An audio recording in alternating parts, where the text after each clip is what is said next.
The cleaner noticed the autistic boy pointing at the same window every single day, silently, while everyone ignored him. Until she stopped, followed his gaze and whispered what she saw. Her hands began to tremble, the boy froze in place, and everyone in the room fell into absolute silence. Subscribe to the channel, leave your like, and comment where in the world you're watching from, because now I'm going to tell you everything. The deal closes in 1 hour, Jessica. Not tomorrow, 1 hour. David Miller stood with his back to the room, his phone pressed to his ear. Outside the floor-to-ceiling window, Lake Michigan was a sheet of gray steel under the autumn sky. The view cost a fortune. He never really saw it. "I don't care what the lawyers say," he said, his voice flat. "Make it happen." He ended the call and let out a long breath.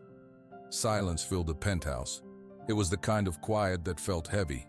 He turned around. His son, Leo, was in the middle of the vast living room. The 6-year-old boy stood perfectly still, his small arm outstretched, one finger touching the cool glass of the giant window. He was pointing at the empty sky like he did every single day. David's chest tightened with a familiar pinch. Guilt. He pushed it down. "Hey, buddy," David said, walking over. He knelt, his expensive suit pants stretching. Leo did not turn. His light brown eyes were fixed on a point far away in the clouds. "What do you see out there? Good clouds today?" Leo did not answer. He rarely used words. A soft hum came from his throat, a tune only he knew. David looked at his watch. Another call in 5 minutes. He should prepare, but he stayed kneeling for a moment longer, looking at his son. Leo's world was a mystery to him, a beautiful, silent mystery that all his money could not solve. "I have to work, Leo," David said, his voice softer now. "It's important, so we can stay here so you have everything you need." He said it to himself as much as to Leo.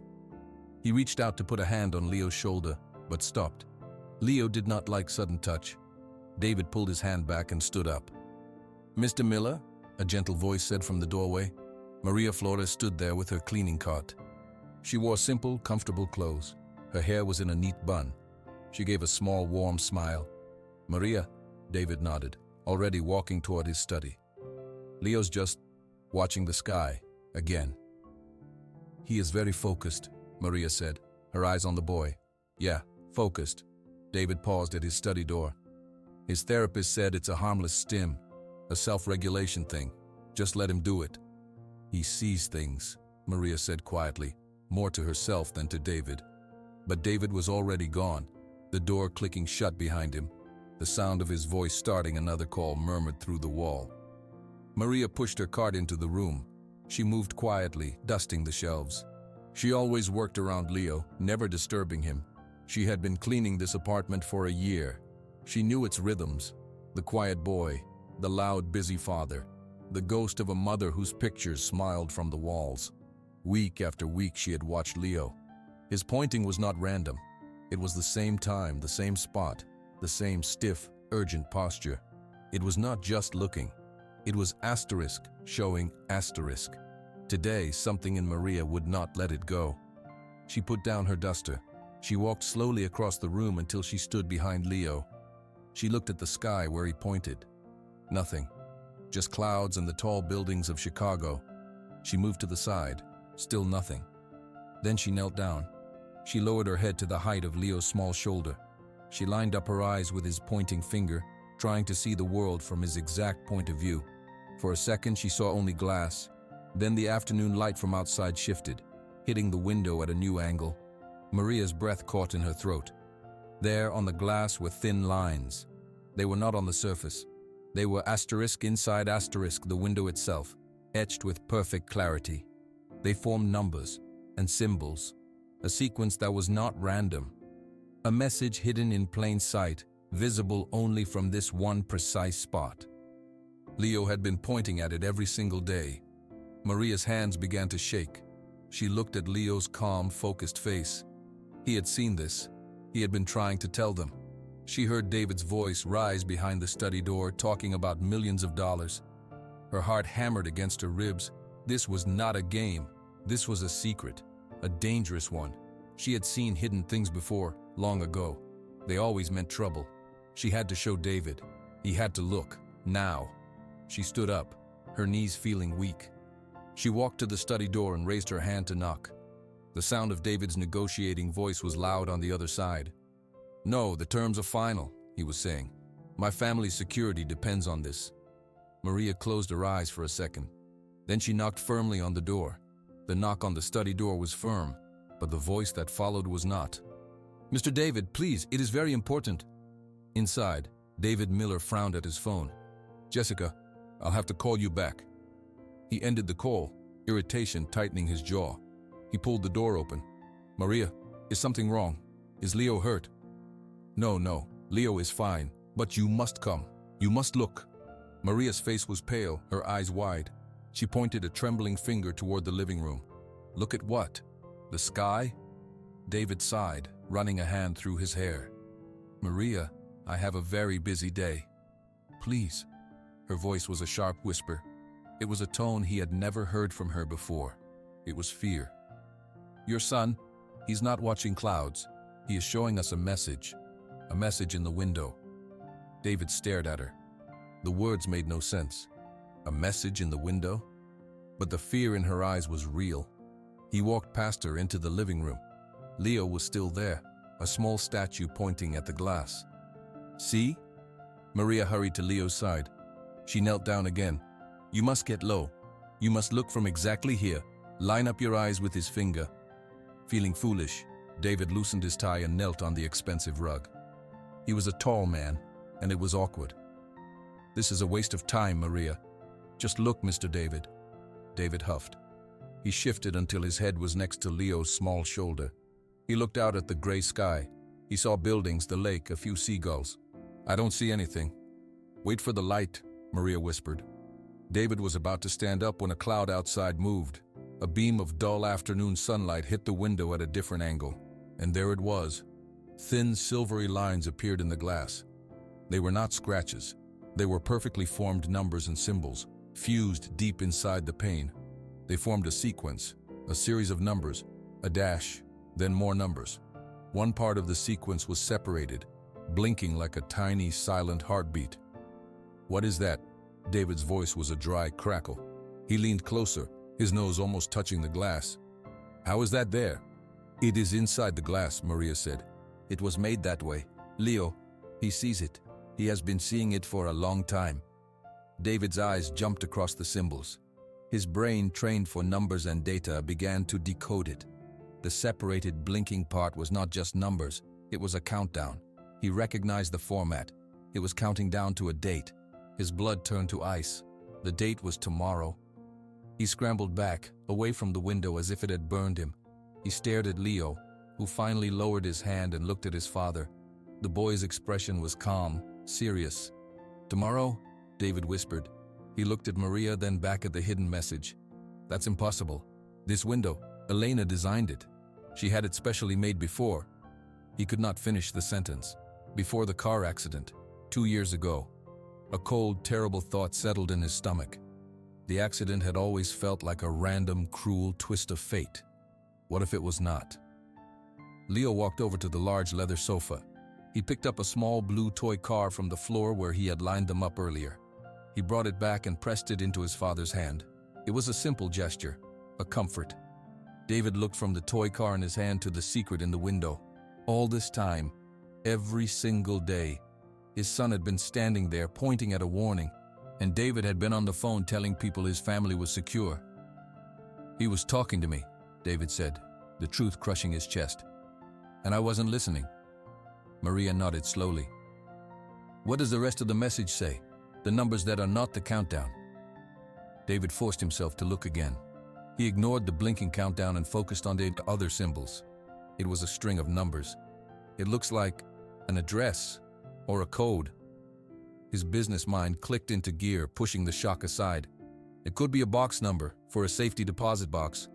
He stood up, holding Leo's toy car tightly. The world of mergers and meetings was gone. There was only this, a hidden countdown from his dead wife, a silent son who had been the messenger. "We have to find out what this means," David said.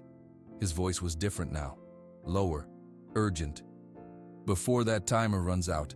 Leo reached up and took his father's free hand. He looked toward the front door, then back at David. His meaning was clear. "Yes," David said, squeezing the small hand. "We are going, right now." The drive to downtown Chicago was quiet. David focused on the road, his hands tight on the steering wheel. In the back seat, Leo looked out the window, his fingers tracing shapes on the glass. Maria sat beside David, watching the city pass by. "The numbers in the message," David said, breaking the silence. "They match the format for safety deposit boxes at First Chicago Trust, the main branch on LaSalle Street." "You're sure?" Maria asked. "It's the only thing that makes sense. A box number and an access code. Elena must have left something there." His voice wavered when he said a name. They parked in an underground garage. The air was cold and smelled of car exhaust. David lifted Leo out of his car seat. The boy immediately took his father's hand and held on tight. The bank was a large, old building with high ceilings and marble floors. People in business clothes walked quickly, their footsteps echoing. David went to a desk and spoke to a woman. "I need to access my safety deposit box," he said. He gave the box number from the window. The woman typed on her computer. She frowned. "That box is under the name Elena Miller. Are you David Miller, listed as a co-signer?" "Yes, she was my wife." "I will need to see your ID and we will need both keys." The woman was polite but firm. David felt a chill. "Both keys? I only have one." Elena had given it to him after the box was opened years ago. She had said it was for their wills. He had never asked about the second key.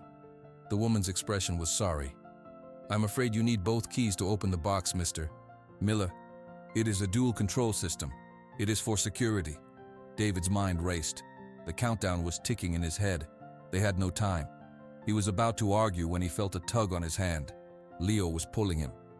The boy let go and walked over to Maria. He pointed at her large, practical handbag, which hung from her shoulder. "What is it?" "Asterisk, mijo, asterisk?"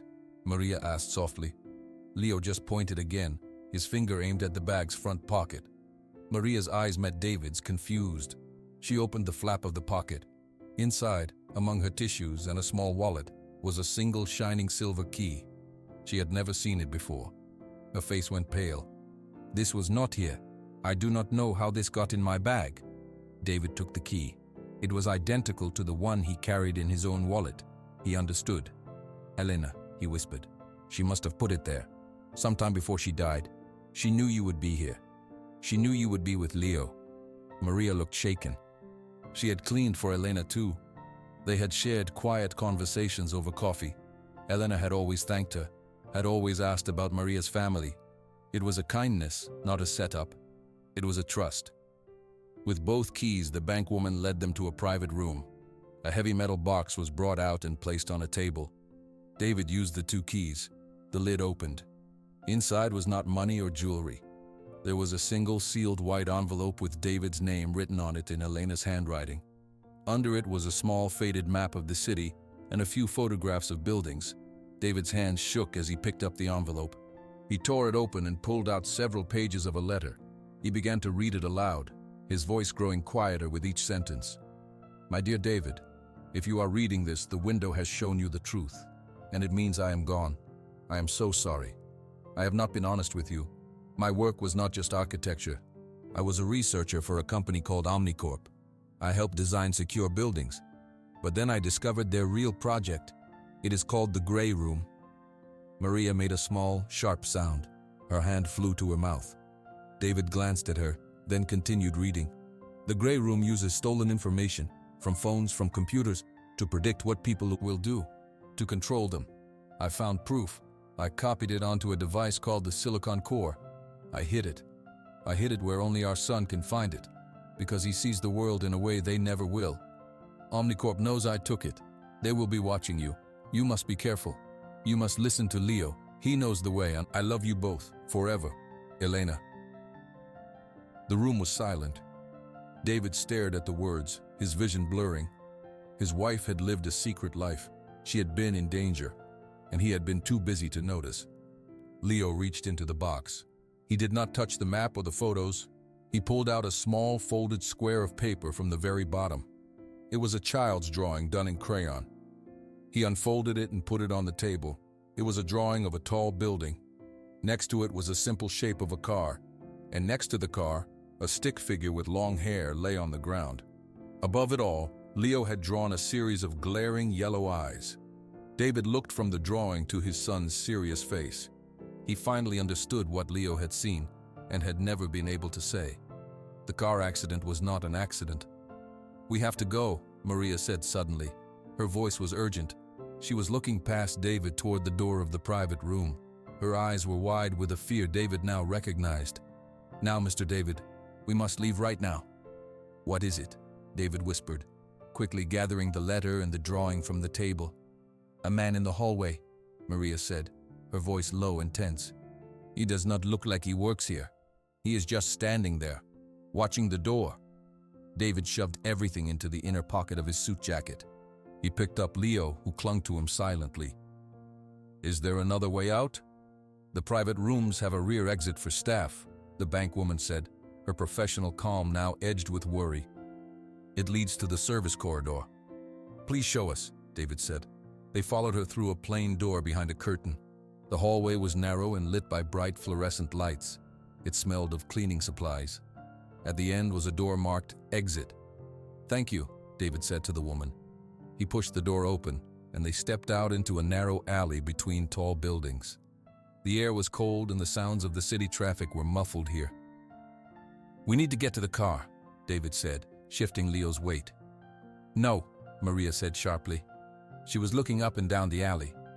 "If they knew about the box, they will be watching the car too." David stopped. She was right. His mind, used to calculating risk, saw it clearly now. They were exposed. "What do we do?" Leo squirmed in his arms, wanting down. David set him gently on the ground. Leo immediately walked to a dirty puddle on the alley floor. He crouched down and pointed at it. "Leo, not now," David said, a hint of his old impatience in his voice. But Maria went to Leo's side. She looked into the puddle. It was not deep. It reflected the slice of sky between the buildings, and in that reflection, high up, was the dark shape of a window. Their window. The penthouse window. Leo looked from the puddle reflection up to his father. He tapped his own eyes, then pointed at the puddle again. "He is saying they are watching the apartment," Maria translated quietly. He saw it in the reflection. "We cannot go home." The reality of their situation crashed over David. No home, no car, no office. They had only the clothes they wore and the papers in his jacket. He looked at his son, who saw clues in dirty water, and at Maria, who knew to run. "Okay," David said, forcing his voice to stay steady. "We walk. We find a place to think." They left the alley and joined the crowd on the sidewalk. David held Leo's hand tightly. Every person in a suit made his heart jump. After 2 blocks, Maria slowed her steps. "There are 2 of them," she murmured, not looking back, "in gray suits. They are 1 block behind. They walk the same speed we do." David fought the urge to turn around. "How do you know?" "I have seen men like that before," Maria said. Her face was set in a hard line. "At my old job, they are called the Gray Men. They work for Omnicorp. They do not stop." A cold fear, different from any he had ever known, seeped into David. This was not a business rival. This was something else. "What do we do?" "We lose them in a crowd. We go to a place they would not look for you." Maria pointed ahead. "The pedway, the underground tunnels." They ducked into an entrance leading below the street. The air was warmer, filled with the echo of footsteps and distant music from shops. The lighting was bright and unnatural. People rushed in every direction. David looked back. The 2 men in gray suits were just entering the pedway behind them. Their faces showed no expression. They moved without hurry, but with a terrible purpose. "This way," Maria said, pulling them around a corner. Leo suddenly stopped walking. He pulled his hand from David's and pointed down at the floor. The tiles were a pattern of white and beige. Most people just walked over them. But to Leo, the pattern was a map. The beige tiles formed a line like a path, leading away from the main corridor, toward a door marked Maintenance. "He sees a way," David said, understanding dawning. "Follow the tiles," Maria urged. They followed the subtle beige path. It led to the unmarked door. David tried the handle. It was unlocked. They slipped inside just as the 2 gray men rounded the corner. The room was dark and smelled of electricity. The door clicked shut, sealing them in silence. They were safe for a moment, but they were also trapped. The only sound in the dark maintenance room was their breathing. David held Leo close, one hand over his son's mouth, not to silence him, but to remind him to be quiet. Leo understood. He was perfectly still. On the other side of the door, footsteps stopped. There was a pause. Then the footsteps moved away, fading down the pedway corridor. "They are gone," Maria whispered after a long moment. "For now." David let out a shaky breath. "We can't stay here. They'll circle back." "Where do we go?" Maria asked. "They will look in hotels. They will watch your friends." David looked down at Leo. The boy was staring at a small red power light on a metal electrical box. He seemed calm. David remembered the words from Elena's letter. Asterisk, "You must listen to Leo. He knows the way." "Leo," David said, kneeling. "We need to find a place to hide, a safe place. Can you help us?" Leo looked from the red light to his father's face. He did not speak. Instead, he reached into the pocket of David's suit jacket, the one holding Elena's letter. He pulled out the small folded map from the bank box. He opened it on the dusty floor. It was a simple tourist map of downtown Chicago, but Elena had drawn on it. There were 3 small circles in red ink. One was around their apartment building. One was around the bank. The third was around a place called Maxwell Street Market. Leo pointed a firm finger at the third circle. "The market," David said. "It's open air. It's crowded. That could be good." "It is very loud," Maria warned. "Many people, many sounds." Leo nodded at Maria. He did not say it was okay, but his acceptance was clear. He then pointed to his own ears and then made a flat waving motion with his hand. He looked at David. David did not understand. He looked at Maria. "I think he is saying the noise does not matter," Maria said softly. "Or, he can push the noise away." Leo nodded again. He took his father's hand and stood up, ready to go. They left the maintenance room and moved through the pedway, staying close to the walls. When they found an exit leading up to street level, they took it.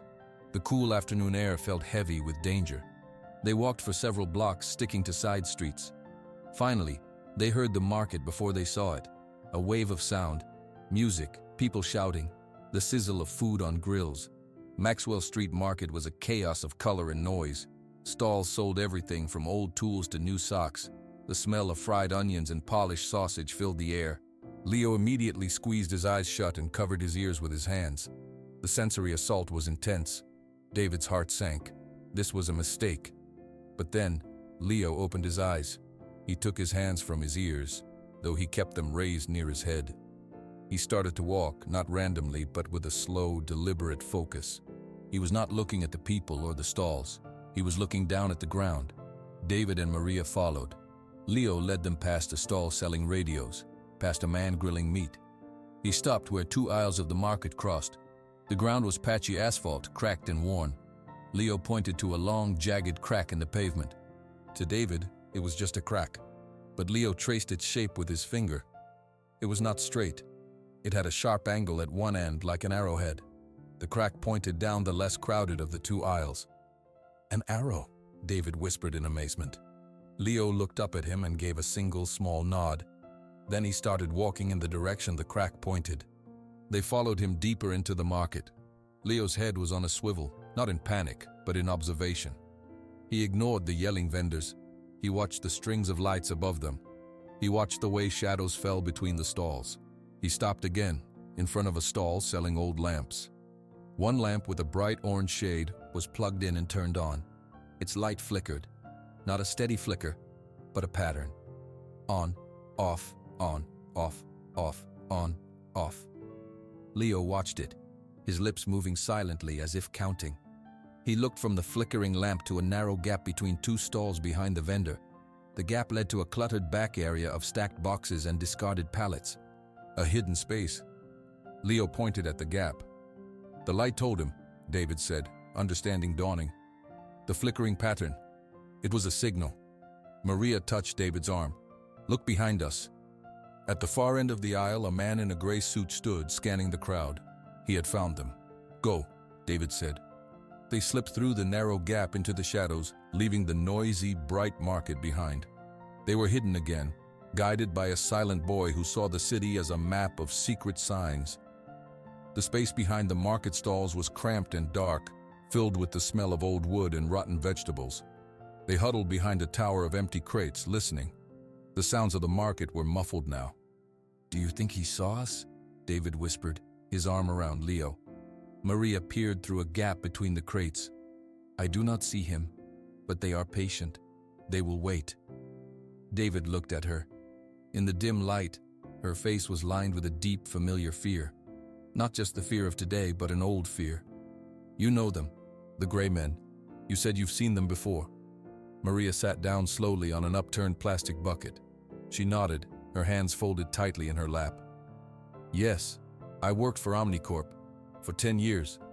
I was a nighttime janitor at their research building on the west side." Leo, sitting on the ground, picked up a small, twisted piece of wire. He began to bend it into a shape, listening. "I cleaned the offices, the labs," Maria continued, her voice low. "I liked the quiet. I did my work. I did not ask questions, but one night, very late, I was cleaning a hallway. I saw 2 men in gray suits. They were walking with a young woman, a scientist, I think. She was crying. She was saying, 'Please, I just want to go home.' One of the men said, 'The gray room is your home now.' They took her into an elevator that needed a special key." She paused, swallowing hard. "The next morning I read the news. A hit-and-run accident. A woman killed. It was her, the scientist. I knew it was not an accident. I was scared, but I was also angry. I told my supervisor what I saw. I asked about the gray room." "What happened?" David asked. "My supervisor told me to forget it. He said I was mistaken. The next week they fired me. They said my work was not good, but it was. They gave me bad references. No one would hire me. The cleaning agency said I was a problem." She looked at David. "I knew then. They make problems disappear. I took any cash job I could find. I moved apartments. I stayed quiet. I was cleaning your home when your wife was still alive. Elena was always kind to me. She asked about my family when she died. And I saw Leo, so alone. I stayed for him." David stared at her. The quiet cleaner in his home had been living a life in hiding. She had known the danger the moment she saw the message in the window. "Why did you help us today? Why didn't you just run away? You could have." Maria looked at Leo. The boy had bent the wire into a simple looping shape. He held it up. It looked like a knot or a snare. "Because I ran once," Maria said, her eyes on Leo's creation. "I stayed quiet, and that scientist died. This time a boy is in danger. A good woman is already dead. I am tired of running. I will stand. For Leo." Leo stood up. He walked over to Maria and placed the wire shape gently in her hand. It was a gift, a token of understanding. David felt a surge of gratitude, sharp and painful. "I thought you were just the cleaner," he said, his voice thick. Maria managed a small smile, closing her fingers around the wire. "I am. I clean up messes. This," she said, gesturing to their hiding place, to the danger outside, "is a very big mess." "What is the gray room?" David asked. "Elena's letter said it uses stolen information to control people." "I do not know the science," Maria said, "but I know what I felt in that building. It was a cold place, a place without heart. They think people are numbers. They think they can predict every choice. Your wife, she must have found the thing that proved it, the silicon core." Leo tugged on David's sleeve. He had taken the map and Elena's letter from David's pocket. He pointed to the bottom of Elena's letter, where a few more lines were written, separate from the rest. David had been too shocked to see them before. He read them aloud. "The clues are in our son's world. Look for his drawings. They are not just drawings, they are the way. Start with the first one he ever gave you." David remembered. In the first terrible months after Elena's death, Leo would only draw one thing over and over. David had saved them, stuffed in a desk drawer in his home study, thinking they were just a sad pattern. He had not looked at them in over a year. "We need to see those drawings," David said. "But the apartment is being watched," Maria replied. Leo made a soft humming sound. He took the crayon from his pocket, the one he always carried, and on the back of the map he began to draw. He drew a tall rectangle for their building. Then, with quick, sure strokes, he drew a different way in, not through the front or the garage. He drew a line to a small door on the side near the back. A service entrance. "He knows another way," David said, hope flickering for the first time. "We can get in." The service entrance Leo drew was their way back in. But first, they had to get across the city unseen. They waited until full dark, moving through shadows and quiet streets. "We need to use the pedway again," Maria said. "It is the most direct path and we can stay inside." David nodded. He carried a tired Leo in his arms. The boy's head rested on his shoulder, but his eyes were open, watching the city lights reflect off puddles. They found another entrance and descended into the bright tiled tunnels. It was less crowded now, late in the evening. Their footsteps echoed. David walked differently now. He was not just hurrying, he was watching Leo, who lifted his head to look around. Leo pointed at the ceiling. At regular intervals there were circular security cameras, but some had small red lights beneath them. Others had no lights. Leo pointed to a sequence. Light, no light, no light, light. He looked at David. "It's a pattern," David whispered. "Like the flickering lamp." Leo nodded. He pointed down a branch of the tunnel where the cameras with lights were spaced farther apart. It was a less monitored path. "Follow his lead," Maria said softly. They turned where Leo indicated. The tunnel here was older, with patches of different colored tiles on the walls where repairs had been made. Leo pointed again. The patches of new tile formed a subtle, broken line along the base of the wall. "He is following the repairs," David realized, "like a trail." They walked for a long time. Leo would sometimes hum, a low, steady sound to block out the echo. David found himself matching his steps to the rhythm of his son's hum. For the first time, he was not thinking about where he had to be. He was just asterisk here asterisk, with Leo. They stopped in a quieter section to rest. David sat on a bench, Leo beside him. Maria stood watch. "I never saw any of this," David said, looking at the patterned tiles on the floor. "I walked through here every day for years, to meetings, to lunches. I just marched through it. I thought I was paying attention to what mattered." "You were paying attention to a different world," Maria said.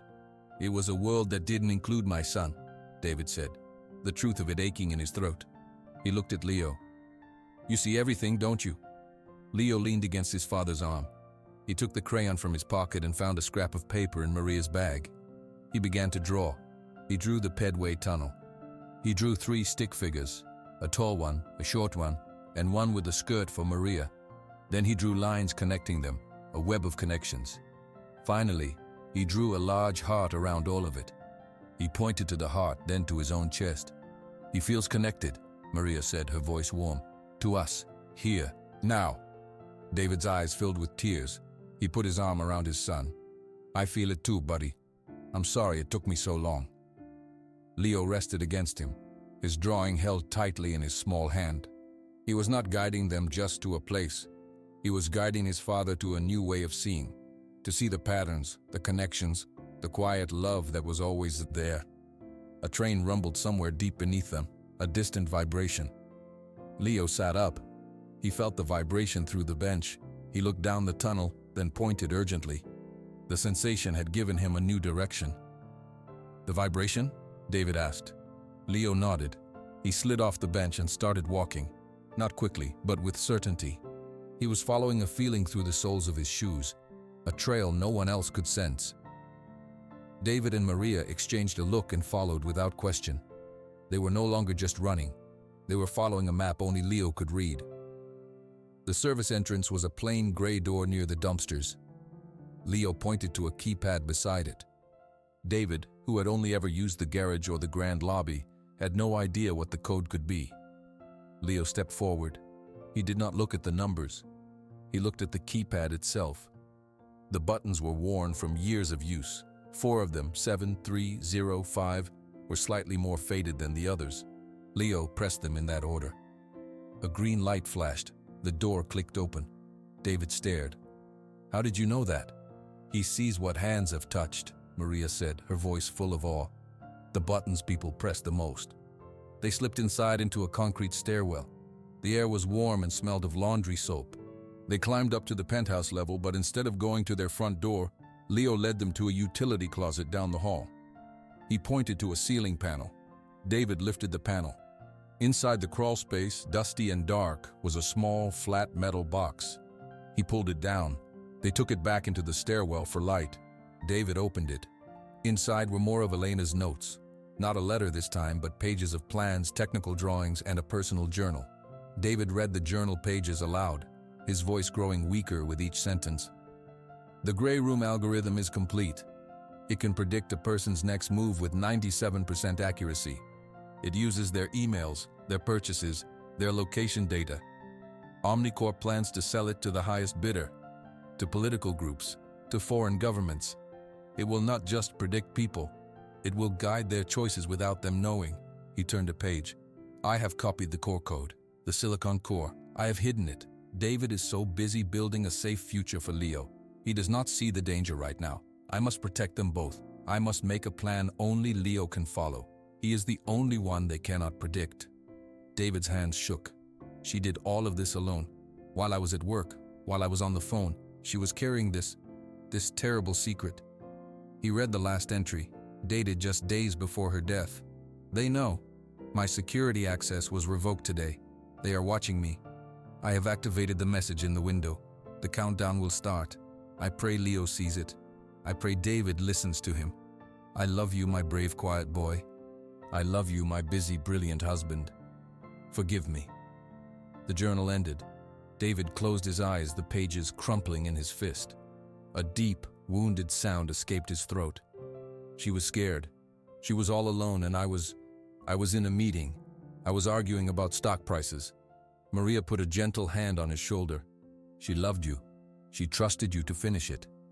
I was a terrible husband, he whispered. I was a terrible father. Leo was trying to show me the message every day, and I told him he was just staring at clouds. He looked at his son, who was watching him with clear, calm eyes. I'm so sorry, Leo. I'm so sorry I did not listen. Leo walked over. He did not like hugs, but he stood close to his father. He reached out and put his hand on the journal, on his mother's writing. Then he put his other hand on his father's heart. He held them there. It was a connection between the mother who left the message and the father who finally heard it. I see you now, son, David said, tears streaming down his face. I see what you see. I promise. I will protect you, no matter what. Leo nodded. He took his hand back. Then he flipped to the last page of the journal. It was not writing. It was a simple drawing Elena had made, a drawing of their own building. But the arrow in the drawing did not point up to the penthouse. It pointed down, below the ground, to a room labeled B7, the basement.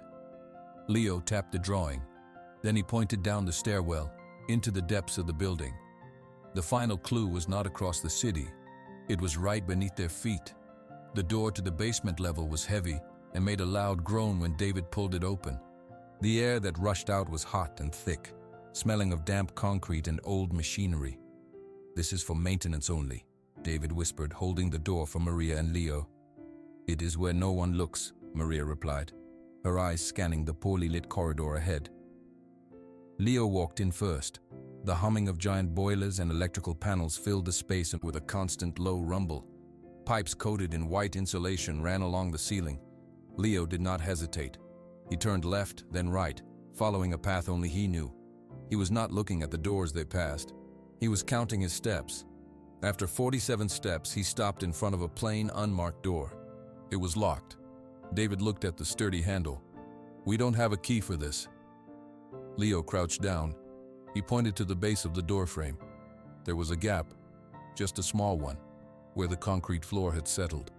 He reached into the gap with his small fingers and pulled out a single tarnished silver key.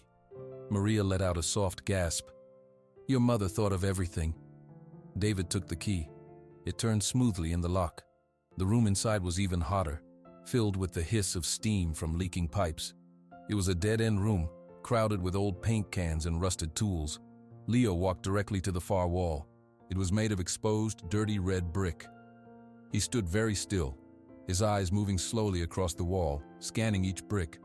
He was looking for a pattern in the dust, a variation in the color, a clue only his precise vision could detect. After a full minute, he stepped forward. He reached out his hand and placed his palm flat on one brick, right at chest height. The brick looked exactly like all the others. He pushed.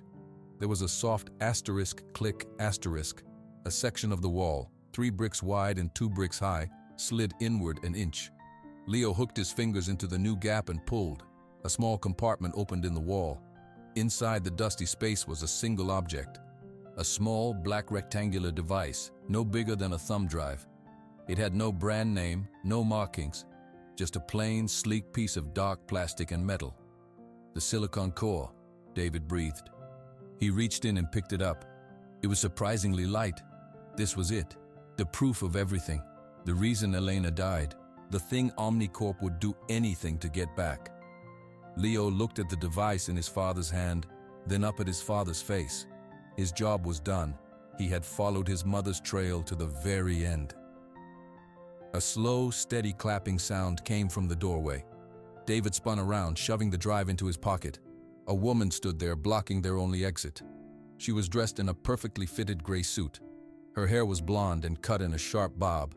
Her face was calm, without a single trace of emotion. Behind her stood 2 large men, also in gray. "Excellent work," the woman said, her voice cool and smooth. "Really, the boy is quite remarkable. A beautiful, unpredictable variable in all our models." She took a step into the room. "My name is Anya. I believe you have something that belongs to my employer." "Give it to me, Mr. Miller," Anya said, her hand extended. Her palm was empty, waiting. "This does not need to be difficult. You walk out of here. You keep your son. You keep your life. We will even deposit $5 million into an account for you, a reward for your help." David felt the shape of the drive in his pocket. He looked at Leo, who had moved to stand close to Maria. He looked at Maria, whose eyes were fixed on the gray men, her body tense. "And if I say no?" David asked, his voice surprisingly steady. Anya's smile was thin. "Then we take the boy. We will find what we need in his unique mind, and you will spend the rest of your life in a cell, knowing you failed him twice. The choice is simple. Be the rich father who provides, or be the dead hero who tried." David thought of his old life, the penthouse, the deals, the lonely, quiet boy at the window. He thought of providing everything except the one thing that mattered, being present. He looked at Leo. His son was not hiding. He was watching his father, his eyes clear. Leo gave a single, small shake of his head. Asterisk, no asterisk. David understood. This was not about money or safety. It was about stopping the machine that killed his wife. The machine that thought it could put a price on people. "You're wrong," David said, pulling the silicon core from his pocket. He held it up. "You think you can predict every choice. You think people are just numbers. But you didn't predict my wife would hide this. You didn't predict my son would find it. And you can't predict this." He raised his arm high and brought it down with all his strength, smashing the small black drive against the sharp metal corner of a steam pipe. The device shattered into a dozen pieces, tiny bits of plastic and circuitry scattered across the concrete floor. Anya's calm face froze, then it twisted into something cold and furious. "Take them," she ordered. The 2 large men moved forward. "Now, Maria," David yelled. Maria did not hesitate. Her hand shot out to the wall and found the bright red fire alarm lever. She pulled it down hard. A deafening, piercing alarm shrieked through the basement. At the same moment, a large steam pipe above Anya's head, rattled by the vibrations, burst with a thunderous asterisk hiss asterisk. A jet of blistering hot white steam exploded into the room. The space filled with a thick, blinding cloud in seconds. The gray men stumbled back, coughing, unable to see. David lunged through the fog, his hands finding Leo and Maria. He grabbed their hands. "Hold on!" he shouted over the alarm and the roar of escaping steam. They ran, a chain of 3, out the door and into the corridor. They did not look back. They climbed the stairs, pushing through doors and following exit signs. The alarm echoed everywhere. They burst out of a side door into a cool, dark alley. The night air was clean and quiet compared to the chaos inside. They ran until they were 2 blocks away, then stopped, leaning against a brick wall, gasping for breath. David knelt in front of Leo. "Are you okay? Are you hurt?" Leo shook his head. He was breathing fast, but his eyes were calm. He looked at his father, then at Maria. He reached out and took both of their hands, joining them together. David looked at Maria. Her face was smudged with dirt, but she was smiling a real wide smile. He squeezed her hand. "It's gone," David said. "It's over." "We are gone too," Maria said. "We cannot go back." David looked at their joined hands and at his son standing between them. Safe. He thought of his empty penthouse, his silent office. He had never felt richer. "I have everything I need right here," he said.